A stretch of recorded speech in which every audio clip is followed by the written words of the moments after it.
ሰላሙ አለይኩም ቅዱስ ቁርአን ሁሉን ነገር አዋቂ ከሆነው አላህ ስለመውረዱ ምንም ጥርጥር እንደሌለው የምታውቀው ሳይንቲስቶችና አዋቂ ነን ባዮች አዲስ ነገርን አገኘን ሲሉ ቁርአን ከ1400 ዓመት በፊት ቀድሞዋቸው ገልጾ ታገኛለህ። በዚህ ቪዲዮ ስለ ኮስሞሎጂ ወይም ስለ ስፔስ ሳይንስ በተለይም ደግሞ ቢግ ባንግ ቲዮሪ ወይም ደግሞ ታላቁ ፍንዳታ ጽንሰ ሐሳብ ዙሪያ ቅዱስ ቁርአን ምን እንደሚል አብረን እናያለን። ቢግ ባንግ ቲዮሪ ሳይንቲስቶች ዩኒቨርስ ከመፈጠሩ በፊት ሁሉም ፕላኔቶች፣ ኮከቦችና ፀሐይን ጨምሮ ሌሎች በሰማይ ስር የሚዋኙ ነገሮች በአንድ ላይ የተዋሃዱ ወይም የተሰበሰቡ ከዛ በታላቁ ፍንዳታ እንደተፈጠሩ ይገልጻሉ። ይህንኑ ሐሳብ የሚደግፍ የቁርአን ምዕራፍ አለ ብላችሁስ?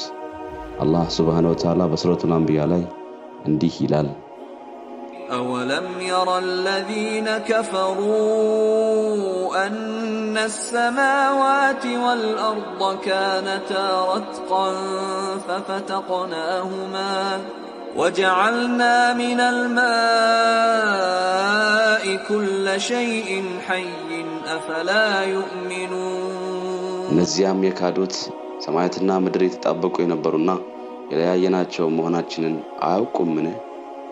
ሁለተኛው የቢግ ባንግ አስተምሮት ደግሞ ከፍንዳታው በፊት ምንም የሚታይ የሚዳሰስ ነገር ወይም ደግሞ በእንግሊዝኛው ጋሽስ ማሰር የተሰኘው ብቻ እንደነበር የሚያስተምረው ሐሳብ የሚደግፍ የቁርአን ጥቅስ ነው።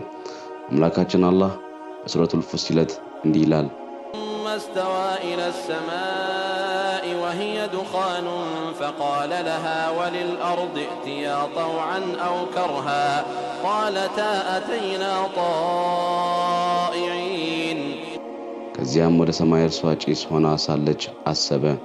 ሱብሃንአላህ! ይሄ ሁሉ ማሽን፣ ይሄ ሁሉ ሳይንቲስት ይሄን ሁሉ ዘመናት አጥንተው ከ1400 ዓመት በፊት የተገለጸን ቃል ለማረጋገጥ መሆኑን ስታውቅ ሙስሊም ላረገህ ጌታ ምስጋና ለማቅረብ ንፉግነት ነው። አልሐምዱሊላህ።